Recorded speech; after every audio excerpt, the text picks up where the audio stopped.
افسیوں کے خط کا مطالعہ زندگی پیغام 77 مسیح خدا کے نظام میں آمین۔ خدا کا نظام مسیح کے ساتھ کلیسیا ہے۔ کاش خداوند ہمیں صاف شفاف آسمان عطا فرمائے تاکہ ہم مسیح اور کلیسیا کی رویا دیکھ سکیں۔ اگرچہ افسیوں کے نام خط مختصر خط ہے، تاہم جس طرح افسیوں کے نام خط مسیح کو اس کی شامل کلیت میں عمودی اور افقی دونوں طور پر ظاہر کرتا ہے، بائبل میں کوئی اور کتاب اس طرح ظاہر نہیں کرتی۔ آمین۔ سب سے اوپر اور سب کو معمور کرنے والا۔ آمین۔ کلام کے بہت سے طالب علم سمجھتے ہیں کہ کلسیوں کے نام خط مسیح کو سر کے طور پر اور افسیوں کے نام خط کلیسیا کو بدن کے طور پر ظاہر کرتا ہے، تاہم حتیٰ کہ کلسیوں کے نام خط بھی مسیح کو اس طرح عمودی اور افقی طور پر ظاہر نہیں کرتا جس طرح افسیوں کے نام خط ظاہر کرتا ہے۔ افسیوں باب 1 آیت 21 میں لکھا ہے کہ مسیح ہر ایک سے بہت بلند ہے۔ ایسا فقرہ کلسیوں کے نام خط میں نہیں مل سکتا۔ کلسیوں کے نام خط میں یہ لکھا ہے کہ مسیح کا سب باتوں میں افضل یعنی اول درجہ ہونا چاہیے، لیکن اس میں یہ نہیں لکھا کہ وہ سب سے اوپر ہے۔ بعض لوگ تیسرے آسمان کو کائنات کی بلند ترین انتہا سمجھ سکتے ہیں، لیکن افسیوں باب 4 آیت 10 میں پولس کہتا ہے مسیح سب آسمانوں سے بھی اوپر چڑھ گیا تاکہ سب چیزوں کو معمور کرے۔ آمین۔ افسیوں باب 1 آیت 23 میں لکھا ہے کہ مسیح ہر طرح سے سب کا معمور کرنے والا ہے۔ کلسیوں باب 3 آیت 11 میں لکھا ہے کہ مسیح سب کچھ اور سب میں ہے، لیکن افسیوں باب 1 آیت 23 میں مسیح کا ہر طرح سے سب کا معمور کرنے والا ہونا کلسیوں باب 3 آیت 11 میں اس کے سب کچھ اور سب میں ہونے سے کہیں بڑھ کر ہے۔ کلسیوں باب 3 آیت 11 سے مراد نئے انسان کا حلقہ اقتدار ہے۔ چنانچہ نئے انسان میں مسیح سب کچھ اور سب میں ہے، لیکن افسیوں باب 1 آیت 23 کائنات کی طرف اشارہ ہے، جس میں زمان و مکان دونوں شامل ہیں۔ مسیح نہ صرف نئے انسان کے اعتبار سے سب کچھ اور سب میں ہے، بلکہ کائنات کے اعتبار سے وہ ہر طرح سے سب کا معمور کرنے والا ہے۔ کائناتی طور پر مسیح سب سے اوپر ہے اور ہر طرح سے سب کا معمور کرنے والا ہے۔ آمین۔ افسیوں باب 3 آیت 8 میں پولس مسیح کی بے قیاس دولت کا ذکر کرتا ہے۔ یہ اصطلاح کلسیوں کے نام خط میں نہیں ملتی۔ مسیح ہمارے لیے جو کچھ ہے اسی سے مراد مسیح کی دولت ہے، مثلاً روشنی، زندگی، راست بازی اور پاکیزگی۔ یہ دولت بے قیاس ہے اور ہماری سمجھ سے باہر ہے۔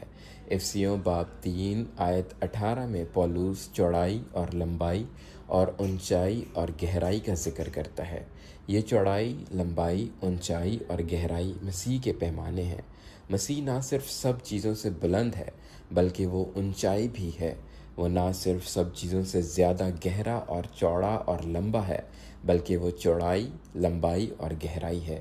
یہی مسیح جو عمودی اور افقی دونوں طرح سے شامل کل ہے، انتہائی قربت کے ساتھ ہمارے دلوں میں اپنا گھر بنا رہا ہے۔ کاش ہم دیکھ سکیں کہ یہ شامل کل مسیح اب ہمارے دلوں میں اپنا گھر بنا رہا ہے۔ آمین۔ مردوں میں سے جلایا گیا۔ آمین۔ مسیح سب سے اوپر ہے کیونکہ اسے مردوں میں سے جلایا گیا۔ مسیح کے بغیر کوئی بھی موت پر غالب اور مردوں سے باہر نہیں آ سکا۔ مسیح کو موت میں سے جلایا گیا سے ظاہر ہوتا ہے کہ کوئی بھی اسے قبضہ میں نہیں رکھ سکتا۔ جب موت ہمارے پاس آتی ہے تو ہم اسے رد نہیں کر سکتے، کیونکہ موت میں ہم پر قبضہ کرنے کی قوت ہے، لیکن اس میں مسیح پر قبضہ کرنے کی قوت نہ تھی۔ مردوں کے عالم میں 3 دن گزارنے کے بعد مسیح جی اٹھنے کے سبب سے باہر نکل آیا۔ اگرچہ موت نے اسے قبضہ میں رکھنے کے لیے سب کچھ کیا، لیکن مسیح ہی یہ بات کہہ سکا، اے موت، کیا یہی سب کچھ ہے جو تو میرے ساتھ کر سکتی ہے؟ اگر یہی سب کچھ ہے تو پھر جی اٹھنے کے سبب سے تم پر میری فتح کا وقت آ گیا ہے۔ آمین۔ جس طرح کوئی بھی چیز مسیح پر قبضہ نہیں کر سکتی، اسی طرح کوئی بھی منفی چیز ہم پر قبضہ نہیں کر سکتی، کیونکہ ہمارے اندر مسیح ہے۔ مسیح پر ایمان رکھنے والے ہم لوگوں کو ضرور جلایا گیا ہے۔ مسیح کو مردوں میں سے جلایا گیا اور کوئی بھی اسے قبضہ میں نہیں رکھ سکتا۔ یہی وجہ ہے کہ وہ اب سب سے اوپر ہے۔ اسے سب سے اوپر ہونے کے لیے زندہ کیا گیا۔ یہ ہمارا مسیح ہے۔ آمین۔ تمام مسیحی جانتے ہیں کہ مسیح منجی اور نجات دہندہ ہے۔ بعض لوگوں کے پاس یہ شعور ہے کہ مسیح ہر طرح کا انعام دینے والا ہے، وہ بذات خود ہماری زندگی ہے، لیکن مسیح اس سے بھی بڑھ کر ہے۔ افسیوں کے نام خط میں، جس کا دار و مدار خدا کا نظام ہے، ہم دیکھتے ہیں کہ مسیح سب سے اوپر ہے۔ میں گواہی دے سکتا ہوں کہ میں جس مسیح سے شادمان ہوتا ہوں وہ سب سے اوپر ہے۔ آمین۔ ایک مختلف مسیح۔ آمین۔ کئی لحاظ سے جس مسیح سے ہم خداوند کی بحالی میں شادمان ہوتے ہیں، وہ مسیحیت میں مسیح سے مختلف ہے۔ جب بعض لوگ یہ سنتے ہیں تو شاید وہ ہمیں بدعت ہونے کا الزام دیں، لیکن احبار کی کتاب کی مثال پر غور کریں۔ اس کتاب میں 5 اہم قربانیاں بیان کی گئی ہیں: سوگتنی قربانی، نظر کی قربانی، سلامتی کی قربانی، خطا کی قربانی اور جرم کی قربانی۔ آمین۔ یہ قربانیاں مختلف پہلوؤں میں مسیح کی علامت ہیں، حتیٰ کہ ایک ہی قسم کی قربانی، مثلاً سوگتنی قربانی کی بھی مختلف قسم کی قربانیاں ہیں۔ ایک شخص بیل، برا یا پرندہ سوگتنی قربانی کے طور پر پیش کر سکتا ہے۔ یہ سب مسیح کی علامت ہیں۔ اس سے ہمیں یہ بات کہنے کی بنیاد ملتی ہے کہ ہم اپنے تجربے میں مسیح سے شادمان ہوتے ہیں۔ وہ اس مسیح سے مختلف ہو سکتا ہے جس سے دوسرے شادمان ہوتے ہیں۔ جس مسیح سے میں شادمان ہوتا ہوں وہ اس مسیح سے مختلف ہو سکتا ہے جس سے آپ شادمان ہوتے ہیں، اور جس مسیح سے آپ شادمان ہوتے ہیں وہ اس مسیح سے مختلف ہو سکتا ہے جس سے دوسرے شادمان ہوتے ہیں۔ آمین۔ ناقابل پیمائش مسیح ہمارے دلوں میں اپنا گھر بنا رہا ہے۔ آمین۔ افسیوں کے 3 باب میں مسیح کے متعلق 3 اہم باتیں ظاہر کی گئی ہیں کہ اس کی دولت بے قیاس ہے، کہ وہ ہمارے دل میں اپنا گھر بنا رہا ہے، اور اس کے پیمانہ عالمگیر ہیں۔ آمین۔ جیسا کہ ہم نے بیان کیا ہے کہ مسیح چوڑائی، لمبائی اور اونچائی اور گہرائی ہے۔ کون کہہ سکتا ہے کہ چوڑائی کتنی چوڑی ہے یا اونچائی کتنی اونچی ہے؟ ہم ناقابل پیمائش مسیح کی بے قیاس دولت کا تجربہ کر سکتے ہیں۔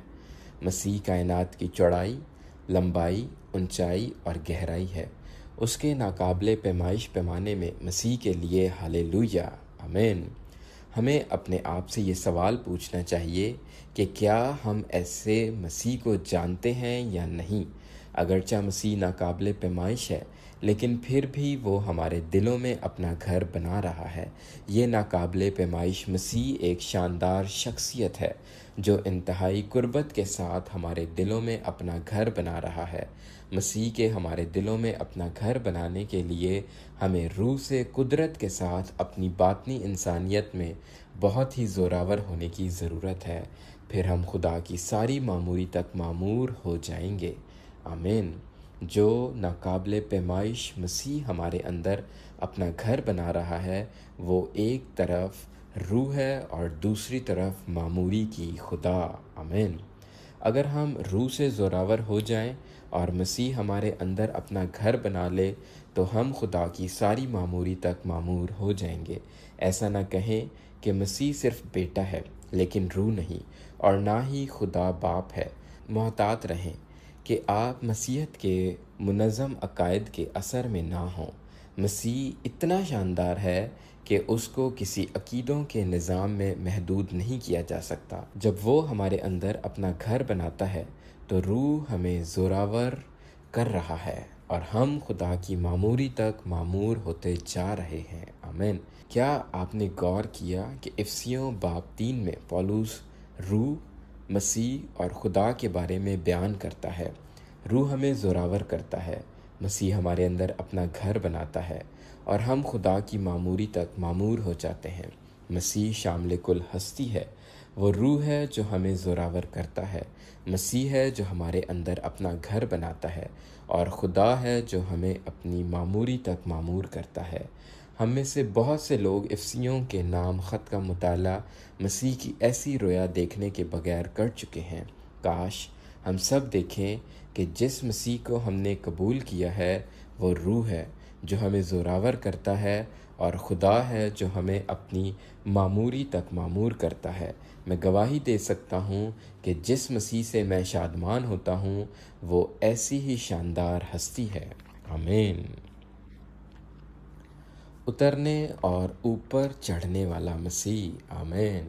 افسیوں باب 4 آیت 9 تا 10 میں پولس کہتا ہے، اس کے چڑھنے سے اور کیا پایا جاتا ہے سوا اس کے کہ وہ زمین کے نیچے کے علاقہ میں اترا بھی تھا، اور یہ اترنے والا وہی ہے جو سب آسمانوں سے بھی اوپر چڑھ گیا تاکہ سب چیزوں کو معمور کرے۔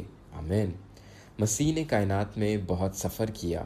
پہلے وہ اپنے تجسم میں آسمان سے زمین پر اترا، پھر وہ مزید زمین سے عالم ارواح میں یعنی اپنی موت کے سبب سے زمین کے نیچے کے علاقہ میں اترا۔ آخر کار وہ اپنے جی اٹھنے کے سبب سے عالم ارواح سے زمین پر چڑھا، اور اپنے صعود کے سبب سے زمین سے آسمان پر چڑھ گیا۔ ایسے سفر کے ذریعے اس نے راستہ تیار کیا تاکہ وہ سب چیزوں کو معمور کر سکے۔ جب مسیح عالم بالا تیسرے آسمان پر چڑھا تو یہ اس کے سفر کا اختتام نہ تھا۔ جب وہ صعود فرما گیا تو اس کے بعد وہ ہماری روح میں اترا۔ چنانچہ مسیح اترنے، چڑھنے، سفر کرنے اور پرفضل دوروں کے سبب سے ہمارے پاس آنے والا ہے۔ مسیح آج بھی سفر کر رہا ہے، وہ اب بھی اتر اور اوپر چڑھ رہا ہے، تاہم یہ سفر بنیادی طور پر ہمارے باطن میں ہو رہا ہے۔ ہم اپنے تجربے میں کبھی بلند اور کبھی پست ہو سکتے ہیں۔ جب ہم پست ہوتے ہیں تو مسیح اس مقام پر اترتا ہے جہاں ہم ہوتے ہیں اور ہمیں خدا کے پاس بلندی پر لے جاتا ہے۔ کئی بار دن کے دوران شاید مسیح ہمیں آسمانوں میں لے جاتا ہے۔ ہم اپنے تجربے سے گواہی دے سکتے ہیں کہ ہمارے اندر مسیح اترتا اور اوپر چڑھتا ہے، اور وہ اوپر جاتا اور نیچے آتا ہے۔ آمین۔ اگرچہ وہ ہمیشہ مستحکم ہے لیکن وہ ایک ہی جگہ کھڑا نہیں رہتا، اس کے برعکس وہ ہمارے باطن میں بہت زیادہ سفر کرتا ہے۔ آمین۔ یہ بتانا مشکل ہے کہ مسیح کہاں ہے، کیا وہ آسمان میں ہے یا زمین پر؟ اگر آپ کہیں کہ وہ زمین پر ہے تو ہو سکتا ہے آپ کو لگے کہ وہ آسمان میں ہے، لیکن اگر آپ کہیں کہ وہ آسمان میں ہے تو آپ جلد ہی محسوس کریں گے کہ وہ زمین پر ہے۔ دراصل مسیح ہر جگہ ہے۔ افسیوں باب 4 آیت 9 تا 10 کے مطابق وہ سب چیزوں کو معمور کرنے کے لیے اترا اور اوپر چڑھ گیا۔ کیا آپ کو لگتا ہے کہ مسیح آپ کو معمور کیے بغیر کائنات کی سب چیزوں کو معمور کر دے گا؟ مسیح اترنے اور اوپر چڑھنے کے وسیلہ سے ہمیں اپنی ذات الہی سے معمور کر دے گا۔ آمین۔ انعام ٹھہرے۔ مسیح کے اترنے اور اوپر چڑھنے کے وسیلہ سے وہ ہمیں اپنے بدن کے لیے انعام ٹھہراتا ہے۔ جتنا زیادہ وہ ہمارے اندر اترتا اور اوپر چڑھتا ہے اتنا ہی ہم انعام بنتے جاتے ہیں۔ بہت سے بھائی اور بہنیں کلیسیا میں خدمت گزاری کا کام بہت کم کرتے ہیں کیونکہ ان کو اب تک انعام نہیں ٹھہرایا گیا۔